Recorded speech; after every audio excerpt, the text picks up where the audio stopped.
തൂവാനത്തുമ്പികൾ മലയാളികളെ ഒരിക്കലും മറക്കാത്തൊരു മൂവിയിലെ മലയാളം മൂവീസുകളിൽ ഇതുവരെ ഇറങ്ങിയ ഒരു 3 ഏറ്റവും മികച്ച റൊമാൻറ്റിക് മൂവീസുകൾ ഏതൊക്കെയാണെന്ന് ചോദിച്ചു കഴിഞ്ഞാൽ എന്തായാലും ഈ തൂവാനത്തുമ്പികൾ എന്ന മൂവി എല്ലാവരുടെയും മനസ്സിലുണ്ടാകുന്ന 100% ഗ്യാരണ്ടിയാണ്. ശരിയല്ലേ?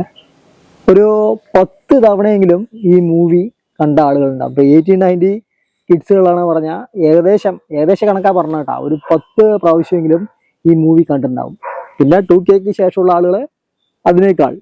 ഇപ്പോഴും അത് ഓരോ പ്രാവശ്യം കാണും തോറും വളരെ നമുക്കൊരു മനസ്സിനൊരു കുളിർമ എന്നൊക്കെ പറയില്ലേ, അതുപോലെ ഒരു മൂവിയാണ് ഈ തൂവാനത്തുമ്പികൾ എന്ന് പറയുന്ന മൂവി. നമുക്കിന്ന് ആ സിനിമയെക്കുറിച്ച് കുറച്ച് കാര്യങ്ങൾ പറയാം. ഓക്കെ, ഇനി നമ്മുടെ ചാനൽ സബ്സ്ക്രൈബ് ചെയ്തിട്ടില്ലെങ്കിൽ ഒന്ന് സബ്സ്ക്രൈബ് ചെയ്യുക, ലൈക്ക് ചെയ്യുക, ഷെയർ ചെയ്യുക. അതായത് 1987 ഇറങ്ങിയ ഈ തൂവാനത്തുമ്പികൾ എന്ന മൂവി ഇറങ്ങിയ സമയത്ത് അധികം വിജയം ആയിരുന്നില്ല. A ക്ലാസ് തിയേറ്ററുകളിലൊക്കെ വളരെ ഒരു ആവറേജ് മൂവിയായിരുന്നു. അതായത് BC തിയേറ്ററുകളിലാണ് ഈ മൂവി ഒരു എന്താ പറയുക മുടക്കിയ മുതല് പിടിച്ചിറക്കിയത്.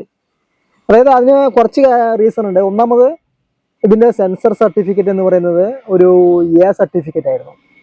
അതായത് തൂവാനത്തുമ്പികൾ എന്ന് പറയുന്നത് A മൂവിയായിരുന്നു. അപ്പൊ അത് തന്നെ സാധാരണ ജനങ്ങൾക്ക് അപ്പോൾ പോസ്റ്ററിൽ ഒരു A കണ്ടു കഴിഞ്ഞാൽ ഒരു 80-90 ജനങ്ങൾ തിയേറ്ററിലേക്ക് വരുമോ? ഒരിക്കലും വരില്ല. അപ്പൊ ആ ഒരു കാരണം.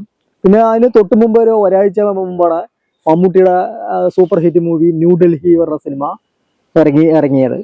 ഓക്കെ, അപ്പോൾ ഈ കാരണങ്ങളൊക്കെ കൊണ്ട് തന്നെ പിന്നെ അതിലെ വിഷയം എന്ന് പറയുന്നത്, അതായത് തൂവാനത്തുമ്പികൾ എന്ന സിനിമയിലെ പ്രമേയം എന്ന് പറയുന്നത് അതുവരെ ഉണ്ടായിരുന്ന റൊമാൻറ്റിക് മൂവികളിൽ നിന്ന് വളരെ ഡിഫറൻറ്റും എന്താ പറയുക ഒരു വിപ്ലവമായിരുന്നു. ഉപരി വിപ്ലവം എന്നൊക്കെ പറയില്ലേ, അതുപോലെ ഒരു ഇതായിരുന്നു. എന്താ കാരണം പറഞ്ഞാൽ നിലവിലെ കുലസ്ത്രീ എന്ന് പറയുന്ന ക്യാരക്ടറിൽ നിന്ന് ഒരു എന്താ പറയുക നമ്മൾ ഇപ്പോൾ ഉള്ള ഒരു ആധുനിക മോഡേൺ സ്ത്രീ കഥാപാത്രമായിട്ടാണ് ക്ലാര എന്ന് പറയുന്ന ഒരു ക്യാരക്ടറിനെ പത്മരാജൻ പ്രതിഷ്ഠിച്ചത്. അപ്പോൾ അത് അന്നത്തെ കാലത്തെ ആളുകൾക്ക് 87 ജനങ്ങൾക്ക് അത് ഒരിക്കലും ഉൾക്കൊള്ളാൻ കഴിഞ്ഞിട്ടുണ്ടായിരുന്നില്ല.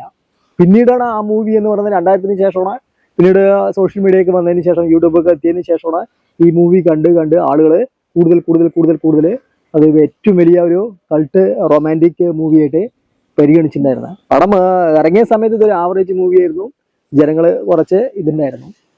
അതിലെ ഓരോ ക്യാരക്ടറും, അതായത് മറ്റേ മണ്ണാർത്തോടിയിലെ ജയകൃഷ്ണൻ എന്ന് പറയുന്ന ക്യാരക്ടർ അല്ലെ, രാധ പറയുന്ന ഒരു ക്യാരക്ടർ, അതായത് നാടൻ ഒരു കുലസ്ത്രീ, സാധാരണ ഒരു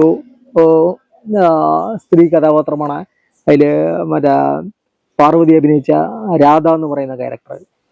അതുപോലെ തന്നെ എല്ലാറ്റിൽ നിന്നും ഒരു സ്വാതന്ത്ര്യം ആഗ്രഹിക്കുന്ന, വീട്ടിലെ പ്രശ്നങ്ങളിൽ നിന്ന് രക്ഷപ്പെടാൻ ശ്രമിക്കുന്ന, ഫ്രീഡം ആഗ്രഹിക്കുന്ന ഒരു ക്യാരക്ടറായിട്ടാണ് ക്ലാര പറയുന്ന ക്യാരക്ടർ. പിന്നെ അതോടൊപ്പം തന്നെ ജഗതി അഭിനയിച്ച ഒരു ക്യാരക്ടർ, അത് അതിനേക്കാൾ സൂപ്പർബാണ് അല്ലേ. അതായത് ഒരു കുടി കിടപ്പുകാരനായിട്ട് ആ ക്യാരക്ടർ ഒരിക്കലും മറക്കില്ല. ആ കൊടുവാൾ കൊണ്ടുവന്ന് ആ ഒരു സീന്. പിന്നെ അതിലൊരു ക്യാരക്ടർ അശോകൻ എന്ന് പറയുന്നത്, അശോകന്റെ ഇലക്ട്രിക് കടയൊക്കെ വെച്ചിട്ടുള്ള മോഹൻലാലിന്റെ കൂട്ടുകാരനായിട്ട് വളരെ ഗംഭീരമാക്കി. കുറച്ച് ക്യാരക്ടറേ ഉള്ളൂ പറഞ്ഞാലും ആ ക്യാരക്ടറുകളെല്ലാം ഒന്നിനൊന്ന് മെച്ചമാണ്. പിന്നെ അതിൽ മറ്റൊരു സുപ്രധാനമായ എനിക്കൊരു ഇഷ്ടപ്പെട്ടൊരു ക്യാരക്ടർ ഉണ്ടായിന്, അതായത് ബാബു നമ്പൂതിരിയുടെ ആ പിമ്പ് ക്യാരക്ടർ അല്ലെ, തങ്ങൾ എന്ന് പറയുന്ന ക്യാരക്ടർ. പക്ഷെ അത് ഡയറിയൊക്കെ പിടിച്ചിട്ടുള്ള ഒരു ക്യാരക്ടർ. അപ്പൊ അത് മറ്റൊരു സവിശേഷതയാണ് ആ മൂവിയുടെ. അങ്ങനെ ഈ മൂവി എന്ന് പറയുന്നത് ഈ പത്മരാജന്റെ ഉദകപ്പോള എന്ന് പറയുന്ന ഒരു നോവല്, അതിൽ 2 ക്യാരക്ടറാണ്. അതായത് ഒരു ഗ്രാമത്തിലെ തനി നാട്ടിൻപുറത്തുകാരനായിട്ടും മറ്റേ ഈ ടൗണിലെ ഒരു വ്യക്തിയായിട്ട് 2 കഥാപാത്രങ്ങളാണ്. പക്ഷെ സിനിമയിൽ വന്നപ്പോൾ അതിൽ ഒരു ക്യാരക്ടറായി മാറി. അതായത് ഇപ്പോൾ ശരിക്കും പറഞ്ഞു കഴിഞ്ഞാൽ നമ്മൾ പിന്നീട് വന്ന ഭാഷ പറഞ്ഞ മൂവി കണ്ടിട്ടുണ്ടാകില്ലേ. അതായത് ഒരു ഭാഗത്ത് വളരെ സൈലന്റ് ആയ ഒരു ക്യാരക്ടറും വേറൊരു ഭാഗത്ത് ഡോണുമായ ഒരു ക്യാരക്ടർ.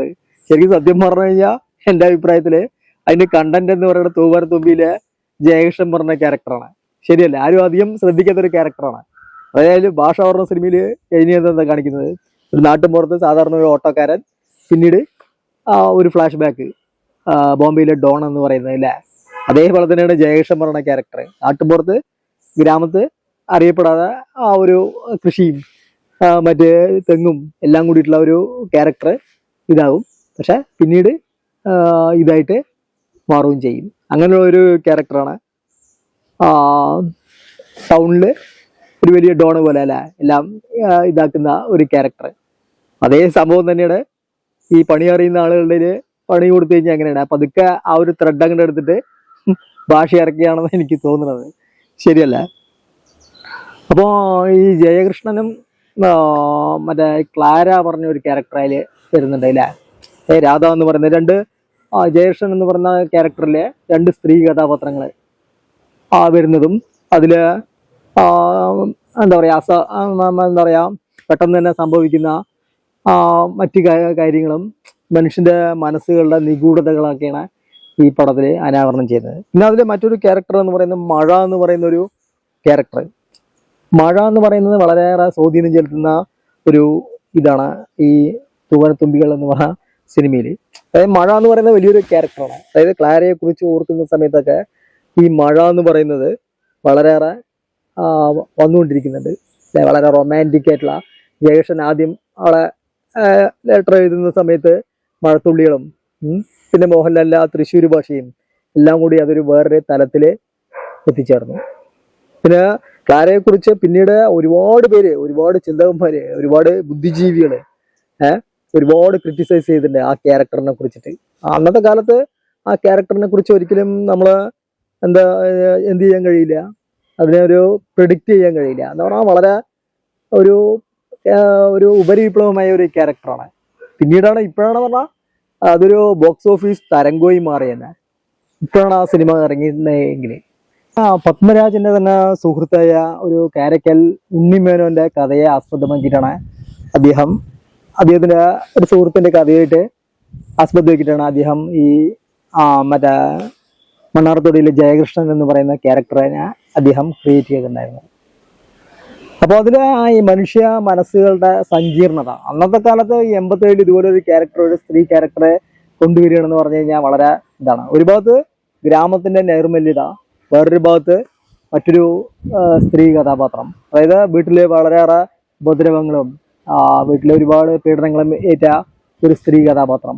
അവരൊരു ഫ്രീഡം ആഗ്രഹിക്കുന്നത് അങ്ങനെയുള്ളൊരു ക്യാരക്ടറായിട്ടാണ് ക്ലാര പറയുന്ന ഒരു ക്യാരക്ടർ മാറുന്നത്. പക്ഷെ ജയകൃഷ്ണന് ലാസ്റ്റ് ആത്മസംഘർഷങ്ങള്, അതായത് ക്ലാരനെ സെലക്ട് ചെയ്യണോ അല്ലെങ്കിൽ രാധനെ സെലക്ട് ചെയ്യണോ. ക്ലാരനെ ഒരു സുപ്രഭാതത്തില് അദ്ദേഹം എല്ലാം അറിഞ്ഞിട്ടും വിവാഹം കഴിക്കാൻ നിൽക്കുന്നുണ്ട്. ആ സമയത്ത് ക്ലാര പിറ്റേ ദിവസം ആകുമ്പോഴേക്കും ലോഡ്ജിൽ നിന്ന് ഇറങ്ങി പുറപ്പെടുകയാണ്, പിന്നെ കാണുന്നില്ല. അതായത് ഒരു ക്യാരക്ടർ, ഒരു സ്ത്രീ ക്യാരക്ടർ എന്ന് പറഞ്ഞാൽ ഒരിക്കലും എന്ത് ചെയ്യാൻ കഴിയില്ല, പെട്ടെന്ന് തന്നെ ഇത്രയും നല്ലൊരു സുഖ സൗകര്യങ്ങൾ ഉണ്ടെങ്കിൽ ഒരിക്കലും വിട്ടു പോവില്ല അല്ലേ? ഇന്നത്തെ സ്ത്രീകളാണ് പറഞ്ഞാൽ അന്ന് തന്നെ ജയകൃഷ്ണന്റെ കൂടെ വീട്ടിലേക്ക് വന്നിട്ടുണ്ടാവും അല്ലേ? പക്ഷെ ആ ക്ലാര അവിടെ അത് ചെയ്യുന്നില്ല. എല്ലാം അറിഞ്ഞിട്ട്, ജയകൃഷ്ണന്റെ സ്നേഹത്തിന്റെ നൈർമല്യത അറിഞ്ഞിട്ട് തന്നെ അവള് അവിടെ പോവുകയാണ് ചെയ്യുന്നത്. ഓക്കെ. പിന്നീട് രാധ പറയുന്ന ക്യാരക്ടർ ചില സമയത്ത് മിസ്സാകുന്നു, കാണുന്ന സമയത്ത് വീണ്ടും മറ്റേ ക്ലാര അവിടെ വരികയും മൊത്തം വീണ്ടും ഒരു മീറ്റ് ചെയ്യുകയും, അങ്ങനെ മനുഷ്യ മനസ്സിന്റെ ഒരു സങ്കീർണതകളിലൂടെയാണ് ഈ മൂവി പാസ് ചെയ്യുന്നത്. അതില് ഏറ്റവും എടുത്ത് പറയത്തക്ക ഒരു ഇതെന്ന് പറയുന്നത് മ്യൂസിക്കാണ് അല്ലേ? രവീന്ദ്രനാഥിന്റെ. പിന്നെ അതുപോലെ തന്നെ അതിലെ പാട്ടുകള്, 1-ാം രാഗം പാടി എന്നുള്ള ആ പാട്ടും, അതുപോലെ തന്നെ മേഘം പൂത്തു ലഞ്ഞു എന്നുള്ള ആ ഒരു പാട്ടും, ആ 2 പാട്ടുകളും വളരെ അന്നത്തെ തരംഗമായിരുന്നു. അപ്പോ തൂവൻ തുമ്പിയുള്ള ആ സ്ത്രീ കഥാപാത്രം എന്ന് പറയുന്നത്, ഫെമിനിസ്റ്റ് എന്താ പറയുക, ഉപരിവിപ്ലവമായ ആ സ്ത്രീ ക്യാരക്ടർ എന്ന് പറയുന്നത് ഇന്നും വളരെ ചർച്ച ചെയ്യപ്പെടുന്നു ഇന്നത്തെ കാലഘട്ടത്തിൽ. പക്ഷെ ഇന്നാണ് ആ ഒരു ക്യാരക്ടർ ഉണ്ട് എന്ന് പറഞ്ഞു കഴിഞ്ഞാൽ സ്വാഭാവികമായിട്ടും മറ്റേ ജയകൃഷ്ണൻ മറ്റേ ക്ലാരന്റെ കൂടെ പോയിട്ടുണ്ടാവും എന്നാണ് എൻ്റെ ഒരു നിഗമനം അല്ലേ? ക്ലാര എന്ന് പറയുന്ന ക്യാരക്ടർ ജയകൃഷ്ണന്റെ കൂടെയും വന്നിട്ടുണ്ടാവും. മറ്റേ രാധ എന്ന് പറയുന്നത് എന്താ പറയാ, അവിടെ ഏറ്റവും അവസാനം ഒരു റെയിൽവേ സ്റ്റേഷനിൽ നിൽക്കുന്നില്ലേ, ക്ലാരന്റെ കൂടെ ജയകൃഷ്ണൻ പോയി രാധ അവിടുന്ന് വായും പൊളിച്ചിരിക്കുന്നതായിരിക്കും ഇപ്പോഴത്തെ ആധുനിക കാലഘട്ടത്തില് ആ ക്യാരക്ടർ എന്ന് പറയുന്നത് അല്ലേ? അപ്പോൾ ഒരു റൊമാൻറ്റിക് കൾട്ട് മൂവി, മറക്കാനാവാത്തൊരു മൂവി. പല ആളുകൾക്കും അതിൻ്റെ കഥ പറയാനും ഇതൊന്നുമല്ല ഞാൻ ശ്രമിച്ചത്. എല്ലാവരും ആ പടം ഒരു 10 പ്രാവശ്യം കണ്ടിട്ടുണ്ടാവും. ഒന്ന് ഒരു ഓർമ്മപ്പെടുത്തലേ. ഓക്കെ, അപ്പോൾ നിങ്ങളെ അനുഭവങ്ങൾ നിങ്ങൾ എത്ര പ്രാവശ്യം കണ്ടു എന്നൊക്കെ നമ്മുടെ കമൻറ്റ് ബോക്സിൽ പറയുക. ഇനി നമ്മുടെ ചാനൽ സബ്സ്ക്രൈബ് ചെയ്തില്ലെങ്കിൽ ഒന്ന് സബ്സ്ക്രൈബ് ചെയ്യുക, ലൈക്ക് ചെയ്യുക, ഷെയർ ചെയ്യുക. അടുത്ത നല്ലൊരു വീഡിയോയുമായി നമുക്ക് വീണ്ടും കാണാം. ഓക്കെ.